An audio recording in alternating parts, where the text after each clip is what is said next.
What is up, boys and girls, ladies and gentlemen, day traders, closet swing traders? Hope you guys are doing absolutely fantastic. Let's see if we get the TradingView screen shared. As you guys are piling in, I think everybody can see it. All right, beautiful. I still see guys coming in. We got you guys in YouTube land. We got Richard in YouTube. We got Franco. Good morning to you guys. We got Revo. Good morning. We got Albert. We got, is that Babik? Did I say that correct? Babik? Welcome, Babik. I've never seen your name before, so I'm just going to assume welcome. I got Bill. Good morning. Brian. Good morning. We got Buttery Bro in the house. I don't know who that is, but welcome. Cedric, good morning. We got David. Dustin, good morning. We got Eric Frank. We got my boy Greg Gilbert. Jason P. King J. We got Joe. L. Chuck is in the house. Mike Teagan, Natasha, Sam. We got Shaniqua. Good morning. We got Tanya, Victor. Yes, sir, of course. What is happening? Natasha got a good question right out of the gate. What's up with NASDAQ futures? Was it because Putin's ships deployed around the world? No, it's more than likely.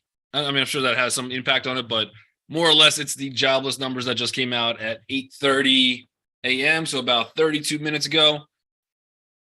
It's just making me money. Where's the stop? I'm guessing you have to be in short then. Yeah, you got to be in short. NASDAQ futures. But, yep, we had jobless claims. They came in a little light than expected. We have PMI today, too. I'm not sure if PMI came out yet. If anyone could check the time on that one, but we do have PMI coming today. I think those are the only two real sets of data, at least that I'd be expecting. And one of them already happened, and PMI, I'm not sure if that happened or not. Tanya says 9:45. Okay, so we still have, that's a weird time. Is that Eastern?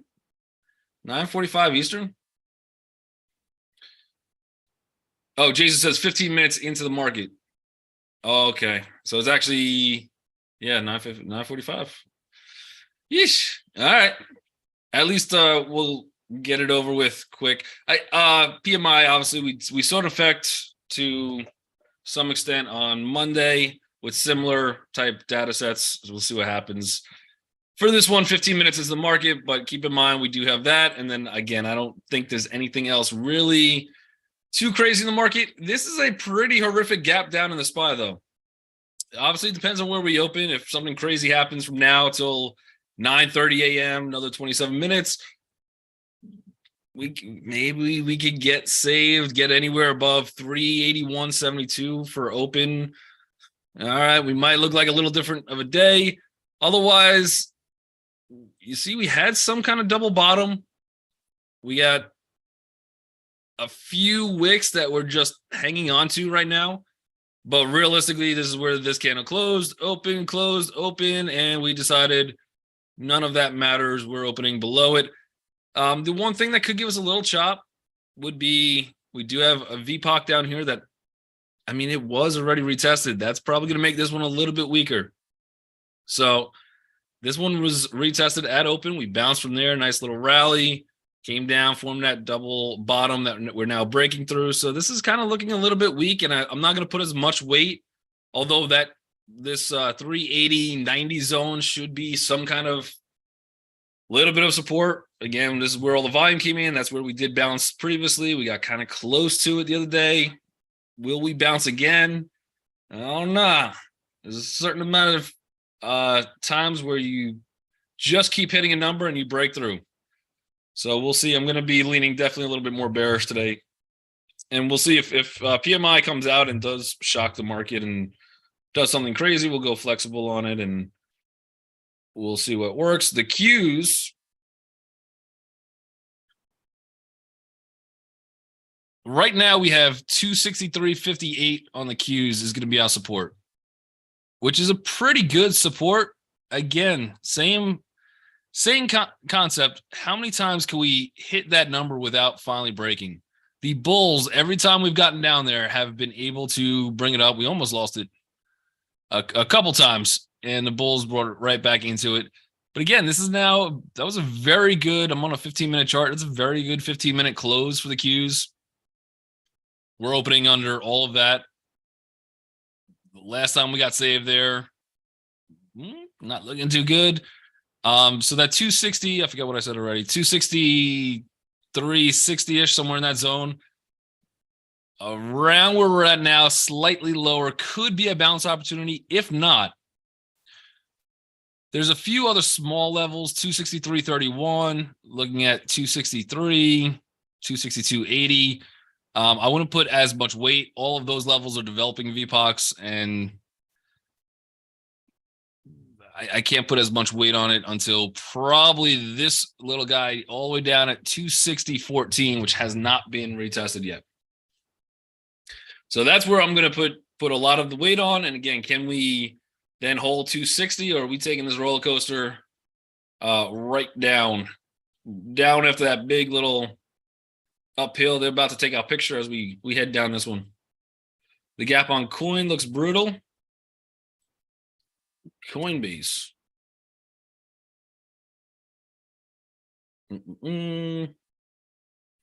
Yeah, that does that does look quite ugly. Yesterday was a really nice day for coin. I forget where they closed at, but I saw them at least up 5% on the day. Oh, okay, 12%. 12% squeezed much, and all of that does not matter today at open. So there was decent volume that came in all throughout the day yesterday as well. All of that gave it right back. Again, the only thing with this one is we have a little bit of support, but that's a big trap. And we do have a wide open gap. Technically. So 33.67. And if we do get down there, then we're below that key support, which should be resistance. And where's my little pen thing? I would probably expect if this level breaks, then I think we probably head right to that level. We're going to use that now as resistance, and then we probably make another stop down to 32.50. But yeah, everybody's trapped, and there's a lot of people in that one, so that does look decent. Let's move that one higher to the list. I'm not sure if I want to play it out of the gate because we are right at that support, and that's the only thing that kind of worries me on that. Let's move it right on up. All right, let's run through some other. Natasha says, what month is the support? We don't have the same numbers on futures, NASDAQ unfunded. Yeah, well, you're using, this is not, the Qs I use is the Qs. You're using number one futures, and then you're also using, I believe, NASDAQ 100. So it is going to be a little bit different in terms of numbers. They should move similar, but it's going to be different numbers. All right. Justin Miller says, are you guys only trading 10 EMA? No. Justin in YouTube land. No, we were just doing that for 2022. And as soon as that ball dropped, we can still use the 10 EMA if we want to trade it. It's not exclusive though. So we're able to trade any stock. We're able to trade any setups that we like. And again, I know Jeremy said he's focused on this year, double tops, double bottoms, things like that. So we'll be looking probably heavier into that. I think he's also trading the moon phase too. So I just don't know too much about the moon phase, but I do know a lot about double bottoms, double tops. I typically, part of what I normally trade anyway is close to double tops, double bottoms. Let me show you the exact setups that I like. My favorite setups, since we got some time. My favorite is, let's say we got some crazy down sell, something like that. I like the double bottom when that second leg is slightly higher. That's my favorite double bottom. I'm not a huge, because on this move, I could get really, really good risk to reward on trades.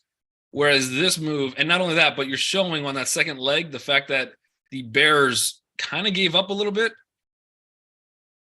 They're showing that the bears are actually weakening. Here, that when you have this double bottom perfectly like that, there's still very good double bottoms. I have nothing wrong. I'll still play them. But on this type of double bottom, when you really kind of have a true now support, I have to look for some kind of candle. So that one, I'm looking for some kind of specific hammer or a rame or reversal type pattern, just because I want something else that gives me confidence that this is not just going to do something like this, reject that, and then we have one more push down. So that's the kind of double bottom. Same thing with double tops. Double tops, I like to find something with that second one coming in a little bit lower, because again, that's showing us that the bulls are dropping a little bit in terms of their bullishness, or at least weakening. So those are the ones I like to see the most. But yep, we are able to trade anything to answer that question. Liza's in the house in YouTube land. The app that was Apple yesterday.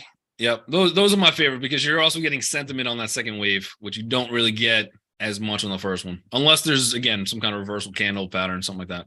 Do you wait for the neckline? It depends on what happens. Technically, it depends on a few things. It's a good question too. Sometimes I do, sometimes I don't. If you see this happening, right, at this exact point in a double bottom, this is all anticipation. So we don't exactly know that this is not going to just do this, and we don't know that it's not going to do that. We're saying this is a good spot where we could anticipate. And if I'm doing the risk to reward, I still try to get 2 R's on a trade, right? And if I see a lot of resistance in the way, something I need to make work, but I could get a reversal candle pattern, I'm going to anticipate it. And if I lose the R, I lose the R. I know I'll make it up throughout the course of the week, throughout the course of the month. So I'm not too worried about losing the R. But in this scenario, if I have to, because there's some other resistance in the way, and it just makes a lot more sense for me to be aggressive, I'll be aggressive. If there's if this drop, the initial drop was just massive, not a lot of resistance in the way, then I have the ability to wait for the break line, the break of the neckline, and then take it through with stops below, right? Because I'm not too worried. I don't have to get triggered in right away. But this, once we break the neckline, then we have confirmation, right? So that's giving me a little bit more confirmation. I'm not going to get the best price, right? It's costing me the best price to get that little bit of extra confirmation on that. Well, we went off on a tangent. Huh? Yeah. All right. Let's see. We got Kyle saying my first day of trading 2023 for me. Ooh, welcome back, Kyle. Are we still watching the same 6 stocks? Nope. Those, we're wide open. So if you guys see any real gaps that you guys like or don't like, post those in the chat at any time. Otherwise, I'll just be running through the list. But the same way you guys brought up coin. Fantastic.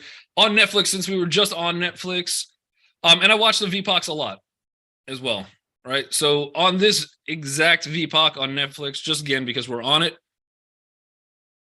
not a great gap down below yesterday's VPOC.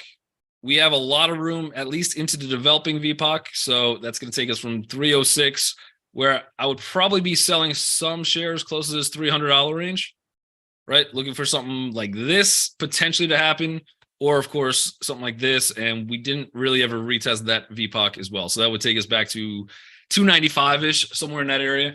But it looks like a decent looking short out of the gate, even just on a pure risk to reward standpoint on Netflix. Keep in mind, though, you are fighting the trends. So I'd be looking to take either all at 300, maybe front run it a little bit, 310 cents, something like that. But and even probably 304, probably take 10%, take the rest here, right? But if you can make the trade work where you can get in closer to this, maybe a little bit higher, so 307 as an entry, stop would be somewhere up there. If those numbers work when we run into the system, that would be a decent looking trade, at least for risk reward. The reason I do want to get a little more aggressive if I shorten Netflix here is just because we still are technically in an uptrend, right? So we got VPOC here, they bid it up higher here, technically here. So this is just really asking for just a little bit of a pullback, a dip, and then either let it do what it wants to do from that point and just kind of be out, take the profits, and go buy a stuffed animal, whatever you guys want to do with your money. Natasha says Nasdaq futures has a gap. Is that the gap and go? I gotta get off this thing. Let's see the NQ. I know in Thinkorswim it's slash, but let me see NQ E-minis. Daily chart, I would assume, and I'd be shocked if it's a gap and go. Yeah.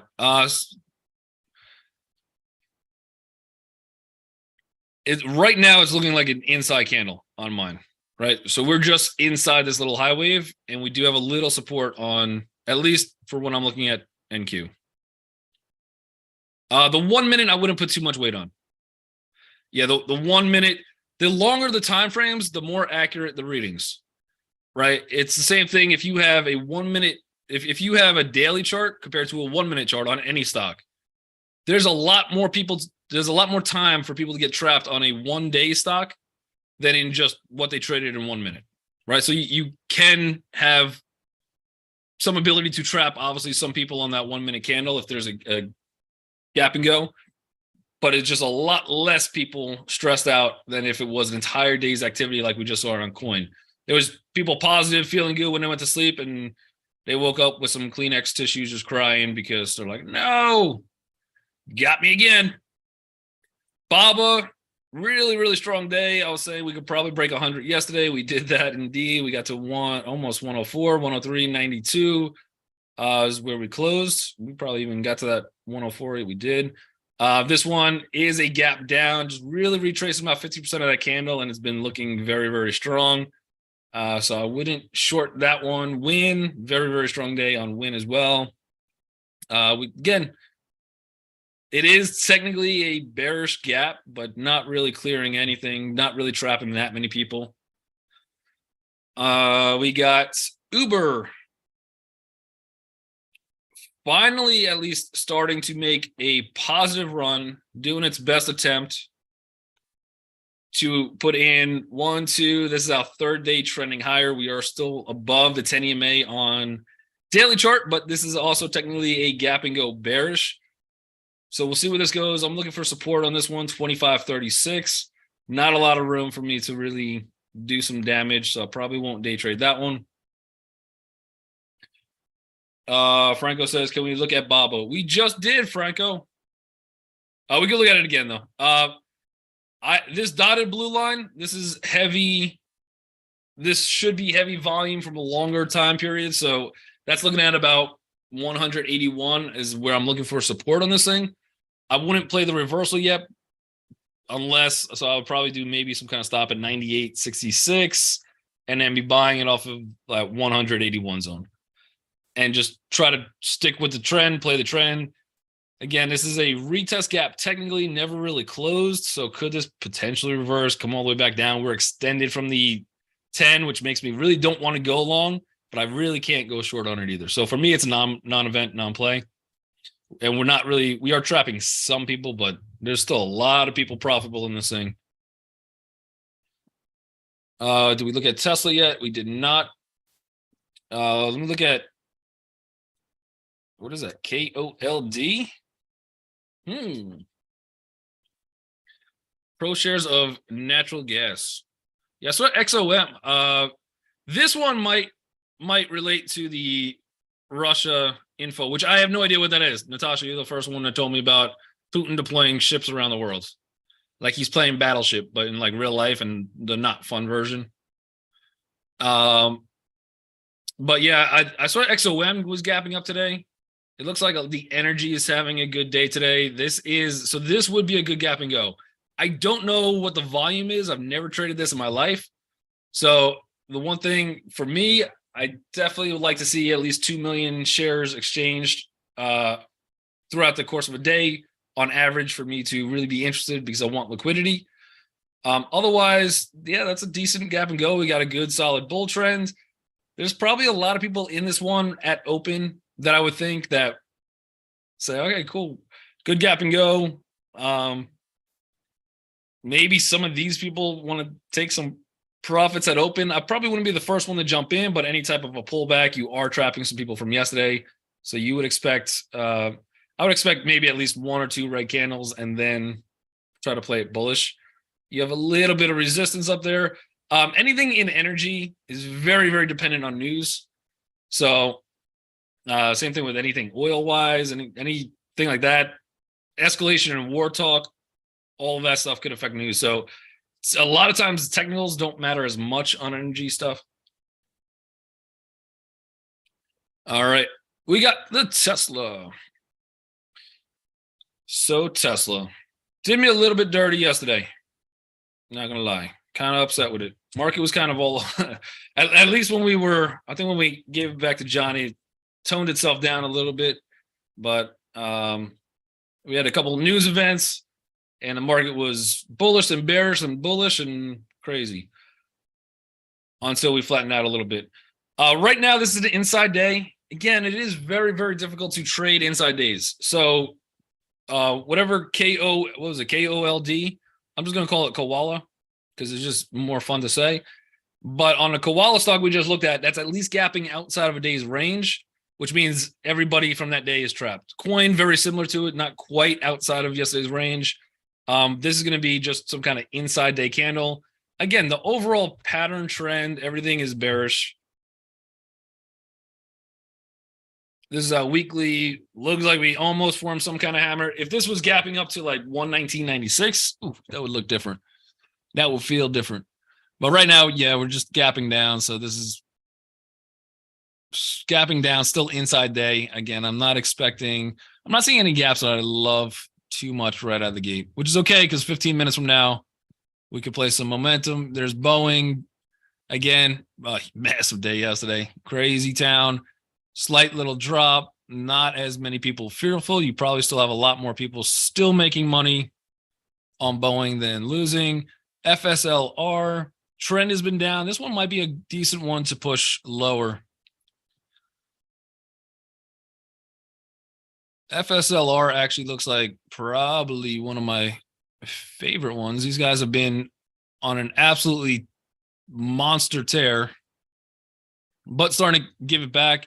The at least small term trend is bearish, and we are making some opening moves. If we could get a short around 145.74, that would look decent.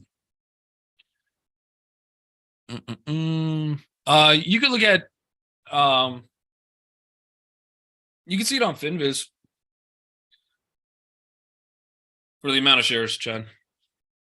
I believe you could also see it in Thinkorswim as well. I'm not exactly sure where to see it on TradingView, but I know somebody much smarter than me in the room could probably help figure that out. NVIDIA looks like a decent bearish play. Technically still inside of yesterday's candle range, although we are gapping below the open of yesterday. So if somebody bought an NVIDIA right at open, stayed in positive to close, you are probably trapping some people. But again, probably the level of the freak out is not that crazy, but that looks to me a little bit more lean to the bearish direction. Square.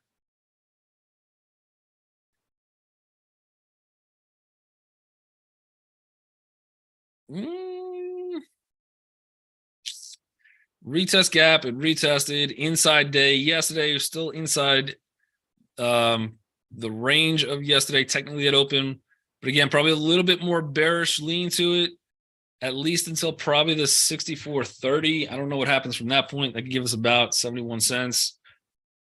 It'd have to be a tight setup if we're going to take it. I'd rather rally a little bit and then play it to the downside. PayPal, no, I mean gap down, but still inside candle.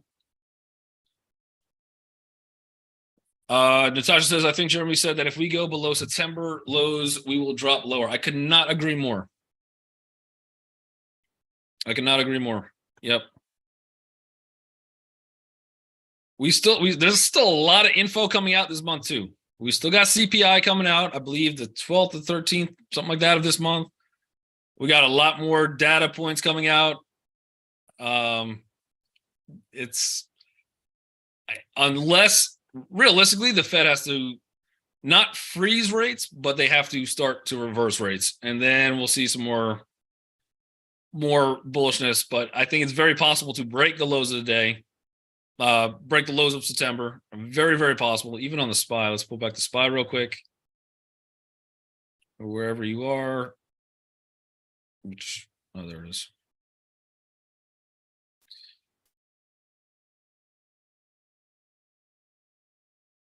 The lows of September. Yep, that would be 356. I mean, that's $30 away. In a normal market, that would be far.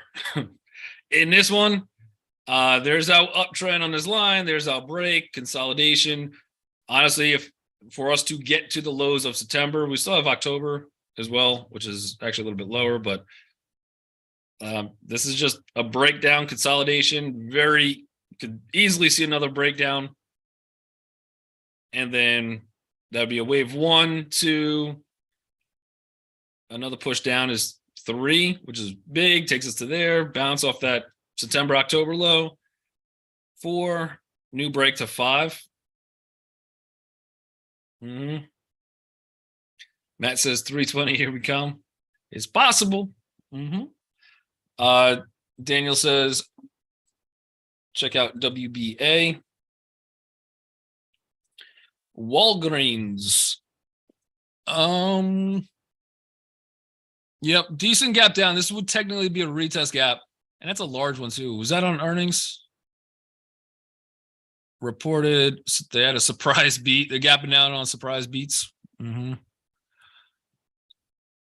my guess is forecasts probably took this thing down. But that is a decent gap down. I would be looking for some kind of retest if you're going to short as high as possible. You're probably hitting the 50% retracement right now at open. So that's probably going to be some kind of support on that one. And then crowd. Yep, I was looking at crowd before I hopped on. Let's see. Crowd looks gross. Absolutely terrifying. Yep. Crowd is going to be added to this list and thrown in that number 1 spot for short. That one looks like every single person in the world is trapped. And we will keep our eyes glued to crowd. Again, technically that's a retest gap, but you're also breaking a pivot as well. And I'm guessing there's some kind of news, but I got a minute left. CrowdStrike Holdings, Coinbase Global, GDS Holdings among pre-market losers. Must feel good to go to work at those companies. And like every article is like, those guys are a bunch of losers. Like, do I even want to work here? All right. We're going to keep our eyes definitely on crowd, First Solar, Coin, even Netflix we can take a look at. And then we'll see what else is moving throughout the day.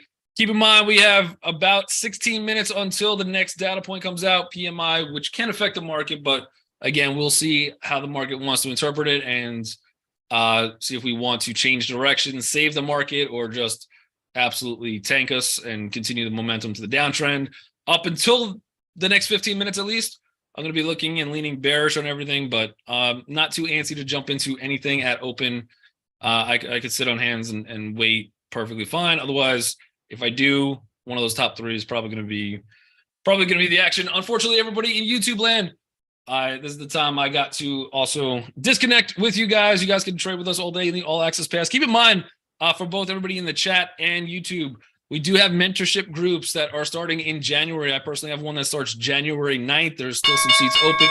If you guys want to check that out, go to reallifetrading.com and click on mentorship groups. You can read more about it. But let's build a plan together. Let's trade together, and let's make some magic in 2023. Otherwise, you guys are absolutely incredible, and I will catch all of you guys later.